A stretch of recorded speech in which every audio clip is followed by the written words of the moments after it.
Hey guys, welcome back to my channel. Today we will discuss section 194T.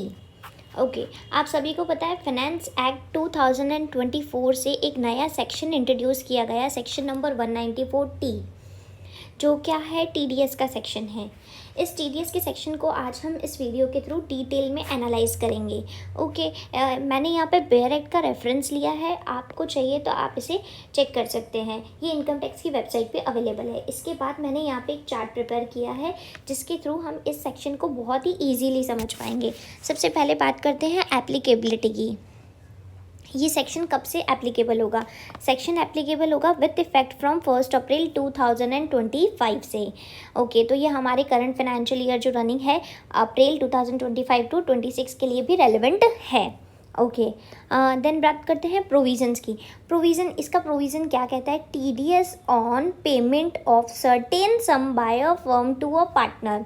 That means अगर किसी firm ने किसी partner को कुछ पे किया है, कुछ स्पेसिफाइड सम पे किया है, तो ये सेक्शन एप्लीकेबल होता है। दैट मीन्स ये सारे पेमेंट कवर नहीं करता है, इसमें कुछ स्पेसिफाइड पेमेंट्स कवर होते हैं जिसको हम आगे डिस्कस करेंगे। ओके दैट मीन्स पेयर कौन हुआ? फर्म हुआ। Firm means partnership firm and LLP. ध्यान रखिएगा फॉरेन एलएलपीज यहाँ पे कवर नहीं होती है। ओके एंड पे कौन होता है? पार्टनर। आप सभी को पता है टीडीएस के अंदर टीडीएस कौन डिडक्ट करता है? पेयर डिडक्ट करता है। ओके तो अब हम यहाँ पे बात करते हैं बहुत ही इंपॉर्टेंट टॉपिक पेमेंट की। कौन से वो स्पेसिफाइड टाइप ऑफ पेमेंट्स है जो अगर फर्म ने पार्टनर को पे किए तो उसको टीडीएस डिडक्ट करना पड़ेगा। तो यहाँ पे 5 स्पेसिफाइड पेमेंट्स है: सैलरी, रेम्यूनरेशन, कमीशन, बोनस और इंटरेस्ट टू द पार्टनर्स। अगर ये पेमेंट करता है तो फर्म क्या करेगी? 194T में टीडीएस डिडक्ट करके पेमेंट करेगी। बट इसके अलावा बहुत सारे पेमेंट्स होते हैं जो फर्म पार्टनर को पे कर सकती है विदाउट डिडक्टिंग टीडीएस। एग्जाम्पल के लिए लेते हैं कि सपोज कीजिए कि फर्म ने क्या किया था, पार्टनर से लोन लिया था। ओके और वो लोन का रीपे कर रही है पार्टनर को, तो उसका जो प्रिंसिपल अमाउंट होगा उसके रीपेमेंट में कोई भी टीडीएस डिडक्ट नहीं होगा। बट हाँ अगर ईएमआई बेस्ड है तो उसमें जो इंटरेस्ट का कंपोनेंट होगा उस पर टीडीएस डिडक्ट होगा, क्योंकि वो 5 स्पेसिफाइड पेमेंट्स में कवर हो जाता है। ओके दूसरा एग्जांपल लेते हैं, reimbursement of expenses.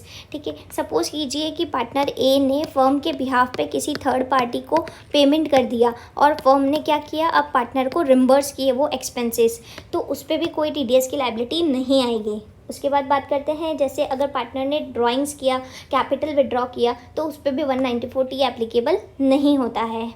In short अगर ये 5 ट्रांजेक्शन होते हैं तो ही 194T एप्लीकेबल होगा। ओके तो सपोज कीजिए अगर सैलरी 1 रुपये का भी पे किया फर्म ने पार्टनर को, तो क्या टीडीएस डिडक्ट करना पड़ेगा? Then answer is no. यहाँ पे हमें क्या दिया हुआ है? थ्रेशहोल्ड लिमिट दिया हुआ है। थ्रेशहोल्ड क्या है? अगर पेमेंट अप टू 20,000 है तो उस पर कोई टीडीएस डिडक्ट नहीं होगा इन अ फाइनेंशियल ईयर। बट अगर 20,000 से ज़्यादा है, एक्सीड करता है 20,000 को, तो उस पर टीडीएस डिडक्ट होगा। इस 20,000 के लिमिट को हम अच्छे से समझेंगे। ओके कैसे? देखिए अगर सिंगल पेमेंट है, अगर किसी पार्टनर को 20,000 रुपये जो स्पेसिफाइड सम्स है वो 20,000 से ज़्यादा का पे किया, कोई सिंगल ट्रांजेक्शन है, तो ऑब्वियसली उस पर हम टीडीएस डिडक्ट करेंगे। बट सपोज़ अगर मल्टीपल पेमेंट्स किए और हर पेमेंट जो है कोई 10,000 का है, कोई 15,000 का है, कोई 17,000 का है, तो ये तो 20,000 से कम है, तो क्या इन पर टीडीएस डिडक्ट होना चाहिए? बट एक ही पार्टनर को आपने ड्यूरिंग द ईयर एग्रीगेट करें हम इनका 10, 15 वगैरह सबका मिला के, तो ये मोर देन 20,000 हो गया, तो हमें इस टोटल अमाउंट पे टीडीएस डिडक्ट करना पड़ेगा। आई होप आपको ये पॉइंट क्लियर हो गया है। नहीं हुआ है तो हम इसके लिए एक एग्जांपल भी डिस्कस करेंगे। ओके रेट क्या रहेगा टीडीएस का? 10% का रेट रहेगा। ओके टीडीएस की डिडक्शन का टाइमिंग क्या होगा? At the time of credit और payment whichever is earlier. Credit और payment whichever is earlier का टाइमिंग होगा। यहाँ पे क्रेडिट अगर पार्टनर के कैपिटल अकाउंट में क्रेडिट कर देते तो वो भी कवर हो जाता है। ओके इस टॉपिक पे कुछ कॉमन एफएक्यूज हैं जो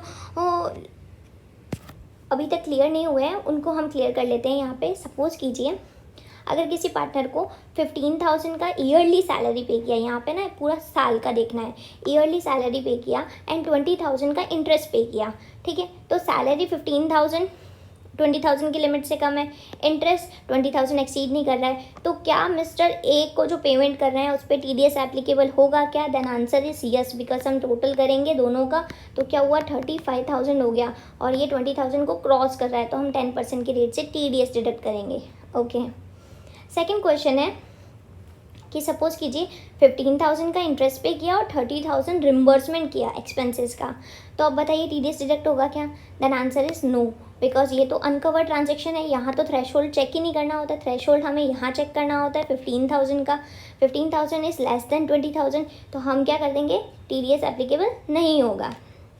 ओके, एक कॉमन रूमर या कंफ्यूजन है मार्केट में कि TDS on salary paid to partner is covered under 192 और 194T, तो आप सभी को पता है 192 तो हमारे पास बहुत समय से है और 192 जो है वो रेफ़र करता है एम्प्लॉयर एम्प्लॉय का रिलेशनशिप होता है, तो TDS डिडक्ट होता है सैलरी पे, बट तो इसलिए हम पार्टनरशिप फर्म पे क्या करते हैं 192 कभी भी एप्लीकेबल नहीं करते सैलरी पे, लेकिन यहाँ पे अब ये सब कहाँ जाएगा 194T में। ओके, आई होप आपको ये वीडियो पसंद आया होगा, आप बेयर एक्ट को रेफ़र कर सकते हैं, इसी का समरी है जो चार्ट आपने आज यहाँ पे डिस्कस किया है। आपको ये चार्ट चाहिए तो आपको डिस्क्रिप्शन बॉक्स में मैं इसका लिंक दे दूँगी। For any doubt you can reach out to in the comment section.